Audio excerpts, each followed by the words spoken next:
இப்போ நான் சொன்னது வேறு, அவங்க புரிஞ்சுக்கிட்டது வேறு. அந்த புரிஞ்சுக்கிட்ட வேறு மேட்ரு இருக்குல்ல, அந்த மேட்ரை வச்சு தான் இப்போ ஆளுநர்கிட்ட போய் கம்ப்ளைண்ட் கொடுத்துருக்காங்க. நான் அங்கேயே தெளிவுபடுத்திருக்கேன் அப்படின்னு நம்மக்கிட்ட முயற்சி செய்திருக்கிறார். அதாவது நான் அப்படி சொல்லலடா, நம்புங்கடா டே அப்படின்ற மாதிரி சொல்கிறதுக்கு ட்ரை பண்ணியிருக்காரு. யார் இவர்? தாவேகாவில் தற்போது தன்னை இணைத்து கொண்ட எம்ஆர் விஜயபாஸ்கர் அவர்கள் ஆளுநர்கிட்ட கம்ப்ளைண்ட் பண்ணதுக்கு ஐயா தான் முக்கியமான காரணம்.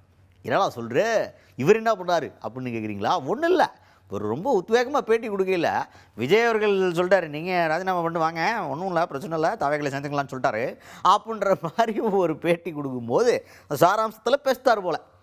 இந்த வீடியோவையே எடுத்துக்கிட்டு எங்கள் கிட்ட வீடியோ ப்ரூஃபே இருக்குது. இப்போ விஜய் பேசி தான் கூப்பிட்டாருங்கிறதுக்கு இதை எடுத்துகிட்டு போய் தான் ஆளுநர்கிட்ட நாங்கள் கம்ப்ளைண்ட் கொடுக்க போகிறோன்ற மாதிரி திமுக கிளம்பி போயிடுச்சு. இதை கேள்வியாக கேட்குறாங்க, என்ன சார் உங்கள் வீடியோ எடுத்து தான் ஆளுநர்கிட்ட போய் கம்ப்ளைண்ட்டே கொடுத்துருக்காங்களாம்ல அப்படின்னு கேட்டோன்னே எம்ஆர் விஜயபாஸ்கர் அவர்கள் பதறிட்டார். டே அப்படிலாம் சொல்லவே இல்லைங்க, நாங்கள் சொன்னதே வேறு.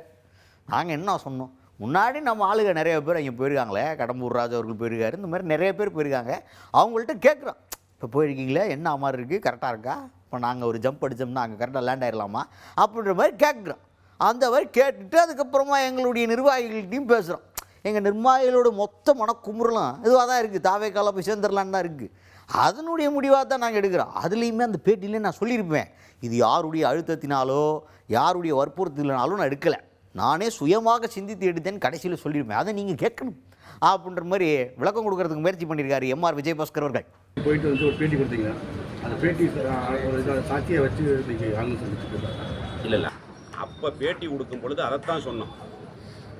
அதை தவறாக புரிஞ்சுக்கிட்டாங்க. இது வரைக்கும் அன்னைக்கு நாங்கள் சேர வரைக்குமே தாவேக்கால் இருந்தோ அல்லது தாவேக்கால் இருந்து போனவங்க, இப்போ உடுமலை ராதாகிருஷ்ணன் போனார், நம்ம கடலூர் சம்பத்தண்ணன் போனாங்க, நம்ம திருச்சி முசிறி சிவபதி போனார், கடம்பூர் ராஜன் அவங்கெல்லாம் போனாங்க. அவங்கெல்லாம் என்னோட அமைச்சராக இருந்தவங்க. அவங்கக்கிட்ட என்ன கேட்டோம்னா, போனீங்க அங்கே என்ன மாதிரி அந்த மாதிரி தான் பேசியிருக்கிறோம். அதைத்தான் சொன்னேன். நம்மளோட நிர்வாகிகளுடைய எண்ணம் அதுவாக இருந்தது. அதனால தான் இன்றைக்கி நிறைய நிர்வாகிகள், ஒன்றிய செயலாளர், நகர செயலர், பகுதி செயலாளர்கள் என்னோட தாவேக்கால் இணைஞ்சிருக்கிறாங்க. அவங்க சொன்ன கருத்தை தான் சொன்னேன். அதை தவறுதலாக பத்திரிகைகளும் தொலைக்காட்சிகளும் சொல்கிறாங்க. அதை வச்சு ஏதோ இன்றைக்கி பேப்பரில் போட்டிருக்கிறாங்க, பார்த்தேன் நான்.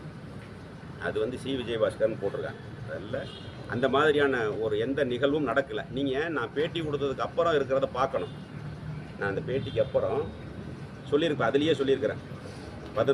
நிர்வாகிகளுடைய கருத்தை கேட்டு மிகுந்த ஒரு அமைதியாக பல கட்ட யோசனைகளுக்கு பிறகு யாருடைய அழுத்தமும் இல்லாமல் நானாக எடுத்த முடிவு, நானும் என்னோட இருக்கக்கூடிய நிர்வாகிகளும் சேர்ந்து எடுத்த முடிவு தான் ஒழிஞ்சு தாவேக்காவிலையோ அல்லது தாவேக்காவில் போய் சேர்ந்து எங்களுடைய முன்னாள் அமைச்சர்கள், சட்டமன்ற உறுப்பினர்களுடைய நிர்பந்தத்தாலேயோ நான் தாவேக்காவுக்கு செல்லவில்லை. என்னுடைய சுயமான முடிவு.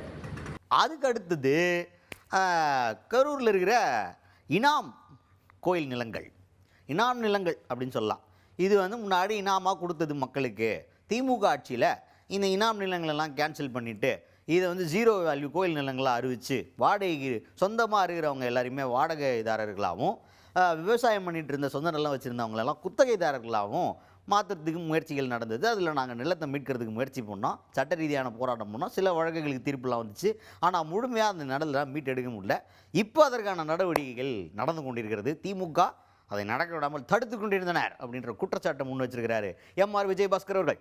இப்போ கோயில் கரூர் மாவட்டம் 4 கோயில் இடம் இப்போ 0 வேல்யூ நீக்கிட்டாங்க. அதை பற்றி இந்த கோயில் நிலம் இனாம் நில பிரச்சனைங்கிறது நான் அமைச்சராக இருந்த காலத்திலேயே அது சம்பந்தமான முயற்சிகள் எடுத்தோம். கோயில் நிலம்ங்கிறது வேறு, இனாம் நிலம் அப்படிங்கிறது வேறு.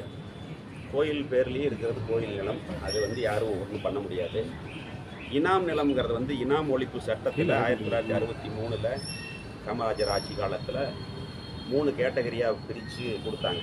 60 வருஷம் யார் அனுபவித்தாங்களோ அவங்களுக்கு ஒரு பட்டா போட்டு கொடுத்தாங்க. அதுக்கப்புறம் அனுபவத்தில் இருந்தவங்க ரெக்கார்டை கொடுத்து பண்ணாங்க. 12 வருஷம்னு ஒரு மாதிரியான ஒரு கேட்டகரி 81A 81AB அப்படிங்கிற மாதிரிலாம் கேட்டகரியில் பிரித்து கொடுத்துருக்குறாங்க.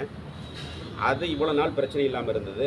போன கவர்மெண்ட்டில் அது எல்லாமே கோயில் நிலம்னு சொல்லி அதில் குடியிருக்கக்கூடிய மக்கள், ஏன்னா அந்த இடத்துல வீடு கட்டியிருக்கிறோம், பைப் கனெக்ஷன் கொடுத்துருக்குறோம், சர்வீஸ் வாங்கியிருக்கிறோம், ப்ராப்பர்ட்டி டேக்ஸ் கட்டியிருக்கிறோம்.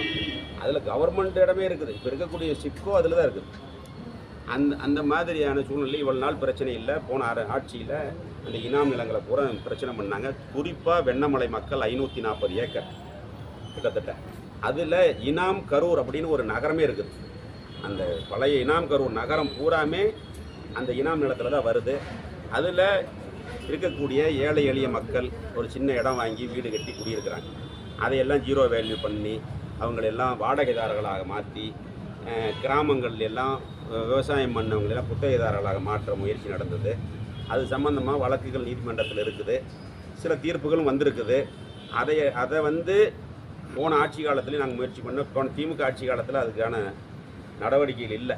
அந்த நிலத்தையெல்லாம் மீட்கிறோங்கிற பேரில் சொந்த நாட்டிலேயே அந்த மக்களை பல லட்சக்கணக்கான மக்கள் அகதிகளாக்கக்கூடிய ஒரு நிலைமை இருந்தது.